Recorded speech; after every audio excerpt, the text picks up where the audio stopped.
Today I'm gonna show you chopping this middle center guy here. As you can tell, he's not doing well on top.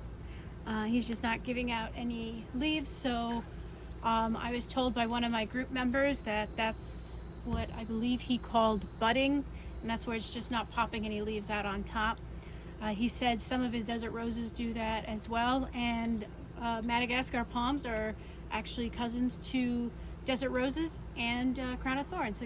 They kind of look like the two pushed together. So that's what I'm going to do with these guys. But first, don't forget to join my group, Madagascar Madness. The link to it will be in the description. That's for the page. The page is pretty much everything I post about the YouTube channel and a little bit on the group. And the group is mostly for people looking for help, share about their Madagascars and whatnot. So that'll be in the description. All right, so I do have a video on how to chop the top off of a Madagascar, but I'm going to go over it again with this way you don't have to go searching for that video.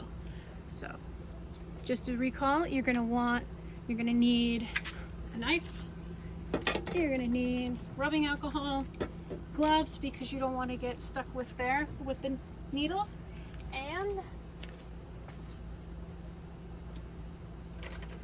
you're also going to need cinnamon powder for the top. All right. So it's really hard to tell. It might be not being easy to tell from the video, but this guy here, I'm not exactly what type of Madagascar palm it is. When it did have leaves, it had the leaves similar to one species, but the leaves were a lot wider. So I did post in several groups if anyone knew what this could be, and some people said it's probably this, it's probably that, and then someone said it could just be that it had a very abnormal growth and that's what caused the mutations on it, or it very well could be something completely different, like a mixture of two, like a hybrid or something. But since it's not shooting leaves on top, I'm just worried that it just have some complications. So I'm just going to chop the top. As you can tell, this guy up here is starting to deform a little bit. So I want to cut that. This guy here, he actually looks like he might be starting to shoot out some leaves. So I'm just going to leave that one alone. And I'm just going to focus on this one. So if the other one starts doing the same thing, I'll chop that as well. However, I don't want to chop more than I absolutely need to. So this is what we're going to do. You want to put some gloves on for this.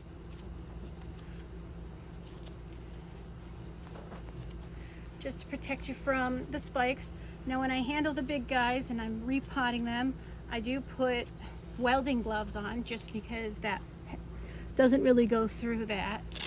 For the smaller guys, I'll either be really careful holding them or I will put lighter gloves on. And I just got these today from Harbor Freight. So I'm going to give these a shot. They're goat skin leather or whatever it is. They're just have a finer grip than the other ones. So you're going to want to take a knife. And this is actually my favorite knife for cutting the Madagascars. If you look back in my other videos, it's in there as well. It just looks like a cleaver that had the chop topped off. So we're going to take the cleaver. And you can do this with any type of knife. Just don't pick a serrated one because that's just not going to give you a smooth edge and it could cause complications down the road. So you're going to take that and you're going to take your rubbing alcohol and you're just going to clean off the knife. Don't do that over the plant itself. So let's see if I can get that in the picture.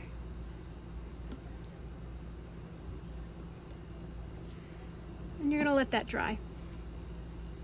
While I'm letting that dry, I'm just going to quickly go a little bit more detail. I got this Madagascar from a nursery where I got the other three as well. The downside with putting all three of these together is eventually the plants are going to have to be removed and put into something else as they get older. But for now, it kind of looks a little cute and the way they've puffed out and everything. So you can tell everything's coming out of dormancy for these guys. You got some nice fresh leaves on them, and I'll probably go over that in a different video. So, all right. So now this is fairly dry. So what I'm gonna do is I'm gonna just pick an area a little lower than this. In fact, actually, I wanna see if this has got any type of rot on it. So I'm gonna just simply cut that. And as you can tell, it does have some liquid coming off of it. Just leave that alone, that's normal. And you can tell it looks like it may have started to rot a little bit in there, but since this seems to be okay here, I'm just gonna stop there. I don't want to cut off more than I absolutely have to. So now that that's chopped,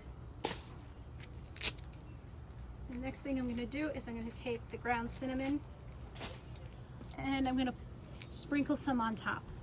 The reason for the ground cinnamon is it acts as an antifungal and it protects it from rotting away and causing any issues. Now, for one of my Madagascars I actually got in the mail, I put ground cinnamon in with the dirt just to kind of prevent any issues down the road. And the plant responded really well. So I think that might be something I'll do with newer plants that I get somewhere if I have to put them in older soil or something. I don't know. So I'm going to just put it like that. Doesn't matter if it gets on the leaves. If you want to wipe the leaves down, you can. Doesn't matter if it gets on the spikes. It's no big deal. Eventually it'll come off. So that is pretty much it for doing this top. I'll post the results later in the group as it ages. So what I expect to see is this is going to callus over, and it's probably eventually going to branch out from here, because typically when you chop the tops off these guys, they start branching out. So what a lot of people do is, if they don't want the single stalk, is they'll chop the tops off and try to get it to branch out. So if you see a Madagascar palm that kind of has a flat top in the center like this, and then has buds coming out of here, then it was chopped, or it had some sort of damage where the top came off and it sprouted branches out. So anyway, now that I chopped the top off, you just leave it be. I'm actually going to keep it underneath the canopy here just so water doesn't get onto it. Once it calluses over, it'll go right back to where it needs to go, and I just let nature take its course. So I hope you found this video interesting, and I hope to see you in our group, and see you soon.